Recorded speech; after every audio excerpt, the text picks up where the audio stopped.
Well, I hope you all are enjoying the conference as much as we have been. My name is Patrick Lowry. I'm the CEO of Samara Asset Group. We are a publicly traded holding company based out of Europe, largely investing in funds and hodling Bitcoin. And we're here today with my largest shareholder, Christian Angermayer, a man who honestly doesn't really need much of an introduction, so I think we're just going to go dive right into it. The talk today is a taste of freedom: Bitcoin, psychedelics, BCI, and longevity. How on earth do these all fit together for you as an investment thesis? First of all, I'm doing it. So that's my favorite. I was thinking when they asked me, what do you want to talk about? I was like, okay, I want to talk about my favorite things. And that's all in the headline. But it's not just that they're my favorite things by accident. So I was thinking about it was actually kind of what's the philosophical connecting sort of red line or thread. And really, I don't think I need to explain anybody here, A, why Bitcoin is good, and B, why Bitcoin is kind of a sort of also means for freedom and independence, whatever. But then I was thinking that's actually what all the other three topics are, if you go a little bit deeper, are also about. If you look at longevity is the simplest one. I'm a super libertarian by heart. We shouldn't have a government, or at least a very small government and all of that. But what is the true restriction of our life we can't escape yet is we're aging, and it's kind of put upon us. Nobody of us wants to age, and someone we're dying, and especially your point of death or your time of death is very out of our own control. And I think for myself, that's why I'm investing so much and have started companies in the longevity field with the aim to really slow down and hopefully somewhere even reverse what we call aging, and by that prolonging life span and health span is really to come to a point where we humans live that long that someone want to die. Yeah. And what I mean is because sometimes people say, oh, we're going to work in the longevity field that we all can live forever. Yeah, but forever doesn't work because somewhere in our solar system will end. So there is, if you think in a mathematical sense, forever doesn't work. But what I do, and I also believe it's kind of the human psyche and the human nature that we want a finite life. But who doesn't say that finite life could be 200 years or whatever? So, and I do hope that already my time, so I'm always saying I'm doing it as an investor, I want to make money, yeah, the founder, but primarily I'm doing it because I want to succeed for myself. And I think I can make it that in my time already, we're going to live that long that at a certain point we say, look, I had enough. Yeah, I had enough birthdays, enough Christmases or whatever, and now I want to see what's next. But I wanted to make my personal decision when I end this life and not the one of nature or whatever dictates it. So that's sort of the freedom point of longevity. The second one is with psychedelics. You might think, what is that? Is I deeply believe that as necessary as our, what we call ego, and not in a colloquial sense, our sort of sense of self is, which makes ourself, every of us has a part in the brain which defines who you are, and it's literally all your information, all your experiences, everything which makes you, and that's healthy. But when the ego goes overboard, side note, that's why cocaine is so bad, because cocaine is an ego enhancer. You do a lot of dumb shit in your life, and I think an overburdening ego is very bad for you. So if you look in the thousands of years of human philosophy, a big part of all the wisdom tradition is how can you sort of keep your ego in balance, and sort of balance it out with a more, whatever you want to call it, your soul or whatever. And that's what psychedelics actually are helping you. So often when I talk to people who haven't done a trip, their first sentence is normally, by the way, everybody says that, oh, I'm a control freak, and if I do a trip, then I'm going to be out of control. And I say, look, you might feel like that physically, yes, because yes, you have a trip and you're a little bit sort of trippy. But what you truly gain is control, actually first knowledge, because one of the essential things of psychedelic experience is that you sort of really understand yourself, what not a lot of people do. And then sort of by understanding yourself, you gain control of or kind of freedom from your ego. So that's why I put psychedelics. And you founded and invested in many psychedelic companies, Compass Pathways, Atai Life Sciences.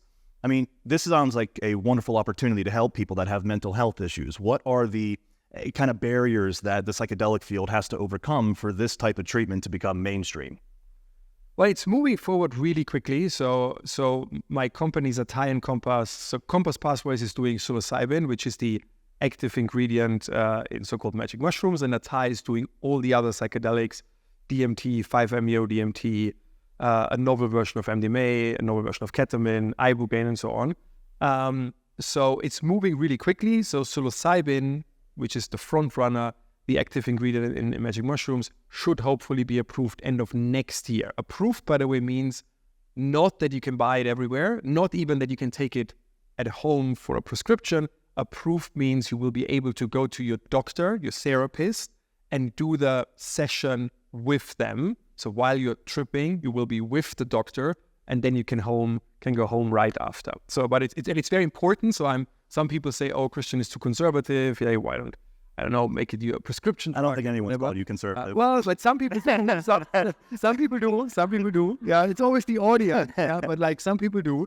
Yeah, and I'm really like, again, in sometimes I feel like I'm very conservative because I want to make it, again, I want to make psychedelics accessible, but in sort of a very regulated and a very organized and medical way. Yeah, as you said, maybe also important info, like from a medical point of view, we are proving them for mental health issues, which is already a huge, unfortunately, sort of group of patients. Like it's actually the number one disease out there in the world in terms of patients. More than 1 billion people have a mental health issue, from depression, anxiety, addiction of other drugs, post-traumatic stress disorder, and stuff like that. The true number most likely is higher because, unfortunately, still it's getting better, but still mental health is a stigmatized word or mental health issue, and so not everybody who needs it actually also seeks help.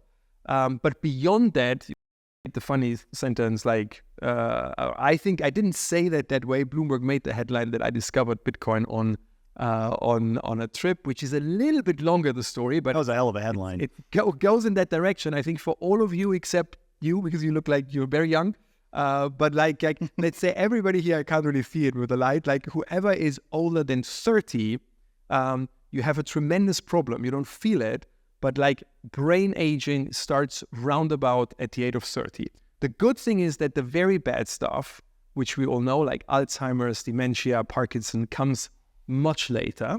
But like from the age of 30 on, your brain becomes more and more rigid. Rigid means if I would make an MRI of a person starting at 20 every year at birthday, and would give the person the same task to do, like a book to read or a math thing to do, you would see that every year the brain is utilizing less of its capacity to solve the problem, meaning you solve the problem kind of in the same way. In Germany, we have a saying about the brain, you're sort of driving in the same Autobahn. So which kind of is also a good thing, because like when you get older, you have experience, you say, I know how to do that. But what you're losing is sort of your innovation power, your sense of novelty. And what we're seeing, if people have a psychedelic trip, then actually weeks and months and partly years after one trip, the brain literally rejuvenates and looks more, if you do an MRI and give them tasks to do, it looks more like a young brain. So you start thinking out of the box again. You start sort of looking at problems from different angles. So kind of as a side effect, because obviously the medical use of psychedelics, as I said, are mental health issues, but kind of a side effect is that they're an enormous boost for creativity, openness for life, and all of that, which, by the way, kind of goes hand in hand. If somebody is depressive, they're closing down, and like if you sort of want to bring this person back, you want to open them for life. Yeah, so kind of you could say we all actually become a little bit less open for life in the course of our life. But what you truly want, and that's why I said it, long story, like if I look, I'm 46 now, and I'm trying to I love the experience I've built up. So what you truly want though, as a 40, 50, 60-year-old, you want to have the experience, you want to have the craftsmanship of your age, but ideally you want to combine that with the innovation power, the novelty, or the search for novelty, and the openness for life and new things of a 20-year-old. And I think that kind of superpower psychedelics can give people like us here in the room. We all have to deal, if you're an investor, if you're an entrepreneur, you have to deal with new circumstances literally every day. And we also live in a world where technology it's changing faster and faster. Like the cycles of everything, meaning we see that in our own crypto industry, that the cycles are just moving faster and faster. And I think psychedelics can be an incredibly valuable tool to make people, especially when we grow older, still be very sort of easy to deal with change. So on the topic of longevity, I remember, about 10 years ago, I was this 20-something-year-old wide-eyed entrepreneur in the FinLab office pitching you my first startup, if you recall. And I thought you were absolutely out of your mind, batshit crazy, when in that meeting you told me that you were going to live forever. So on the longevity topic, how do we as a society, what are the ethical implications of what the longevity that you're investing into really means? What are the transitional periods that we're going to go through as a society, given that we're going to have a much longer lifestyle and a more healthy lifestyle?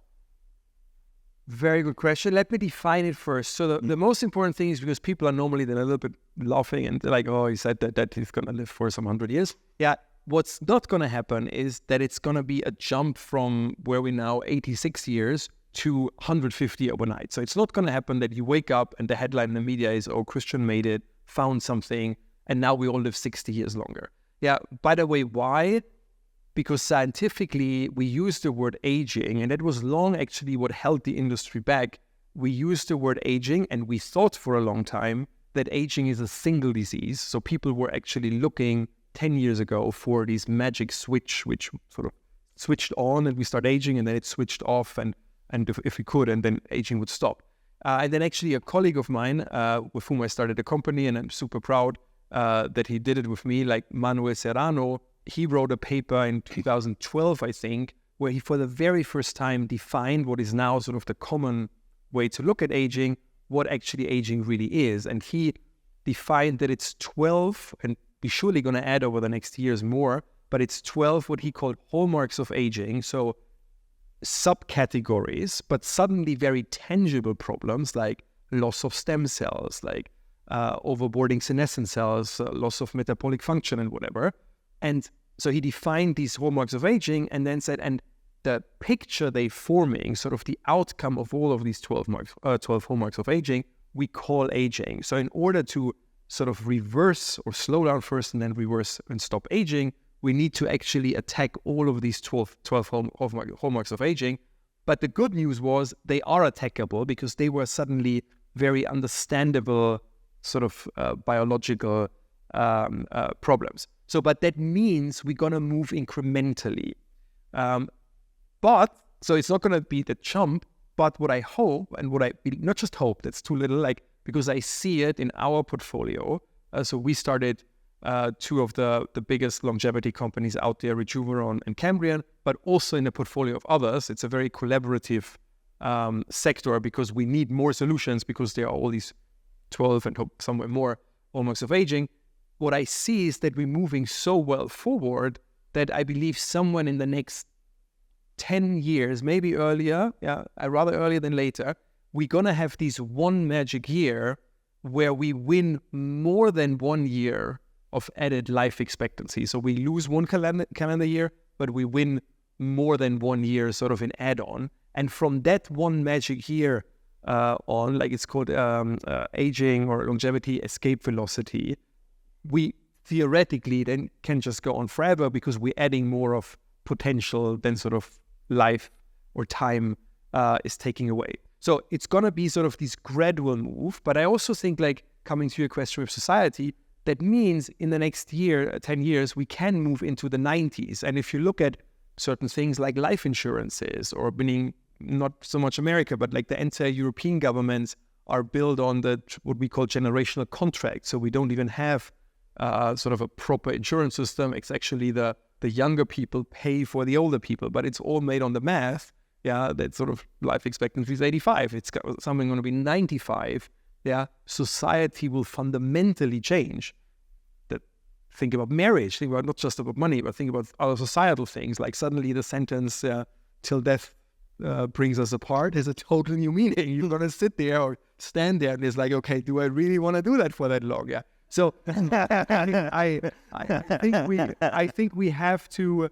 By the way, but then the solution is, if you ever fall out of love, do MDMA, because that brings the love back. So whoever is married and goes through a troubled phase in your life, that's the best cost, or I would say the best financial advice I can give you, because like most people lose half of their money statistically, or more than 50% in their life. So do MDMA, because if there is still love, it's going to bring it back. And if you have love anyway, it's going to be the best thing you can do in your whole life with your partner.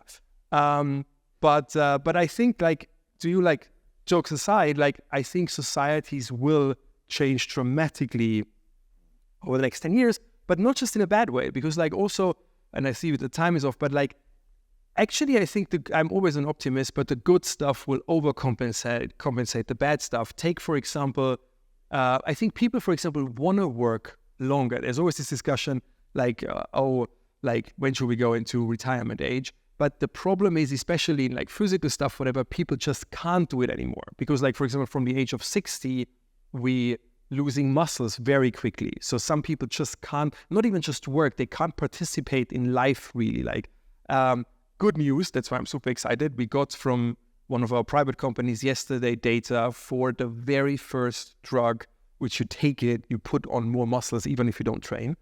Awesome. That's going to be great for you. It's going to be a vanity drug like no other. But good for elderly people, because it's going to help them keep their muscle mass. And a simple change like that will actually make people till in their 90s a really like happy and productive part of society. And at the same time, a lot of costs at the moment we associate with old age are actually because of muscle loss, because they can't do certain things on their own. If it's very bad, they need permanent care, whatever. So if we can take that away, that's why I'm always emphasizing longevity is not just pushing life expectancy, because then people are like, oh, Jesus, I have this 90-year-old grandmother and she doesn't want to, and I don't want to be like that 10 more years. No, it's like being younger and sort of in a useful state, and then hopefully living much longer. Christian, that was fascinating as always. Thank you very much for your time. Thank you. Thanks for listening. Yeah.